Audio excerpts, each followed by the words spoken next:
ওদিকে যাও, ওদিকে যাও, ওদিকে যাও, ওদিকে যাও।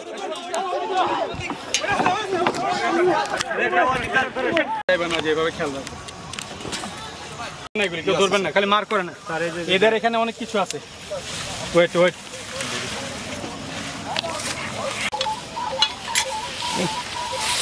পুরা নিয়ের মধ্যে ফালায় কেউ লুকে রাখে এখানে।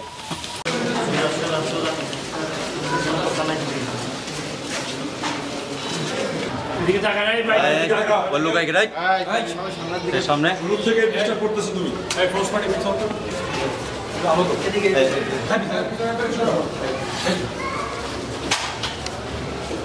মোটরসাইকেল দেয়া মহড়া দেয়, আর আপনি কেউ যদি মোবাইল করে তো মোবাইলে প্রাণ দেয়া ওরা মোবাইল নিয়ে চলে যায়। সন্ধ্যা 7:30-এর দিকে আমরা এই এলাকাতে একযোগে অপারেশন পরিচালনা করি এবং আমাদের অপারেশন পরিচালনার সাথে সাথেই তাদের কিছু ব্যক্তি তারা নিজেদের জীবনকে বাঁচানোর জন্য তাদের আস্তানা ছেড়ে আশেপাশে যে পানি আছে, যে ডোবা এবং এতে ঝাঁপ দেয়। আপনি যদি দেখেন যে এখানে যে আমরা টাকা উদ্ধার করছি, এই টাকাগুলো সবই ভেজা এবং মানিব্যাগ এবং অন্যান্য যে জিনিসপত্রগুলো আছে ম্যাক্সিমাম ভেজা, কারণ এগুলো নিয়ে তারা পানিতে ঝাঁপ দেয়।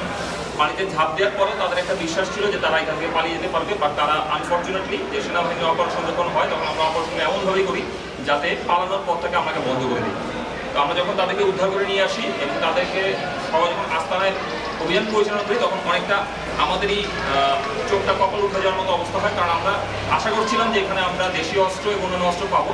বাট যেই ভান্ডার আমরা আজকে পেয়েছি আপনাদের সামনে দেখাই, এই অস্ত্রগুলো সাধারণত এরা ব্যবহার করে স্থানীয় যে লোকজন আছে তাদের কাছে চাঁদাবাজি করার জন্য, আন্ডার কনস্ট্রাকশন যে বিল্ডিং আছে এখান থেকে চাঁদা নেওয়ার জন্য, এবং বিভিন্ন সময় যখন গ্যাং কালচারে যখন মারামারি হয় তখন তারা এই অস্ত্রগুলো দিয়ে তাদের শক্তি প্রদর্শন করে। আপনি যদি দেখেন যে এটা এমন একটা জায়গাতে এখানে কিন্তু গাড়ি নিয়েও সচরাচর ঢোকাটা খুব সহজ না, যার কারণে স্থানীয় মানুষজন এখন মুখ খুলতে শুরু করেছেন, অলরেডি বলছেন যে এই কাজটা আপনারা করেছেন এখন জনমনে স্বস্তি আসবে।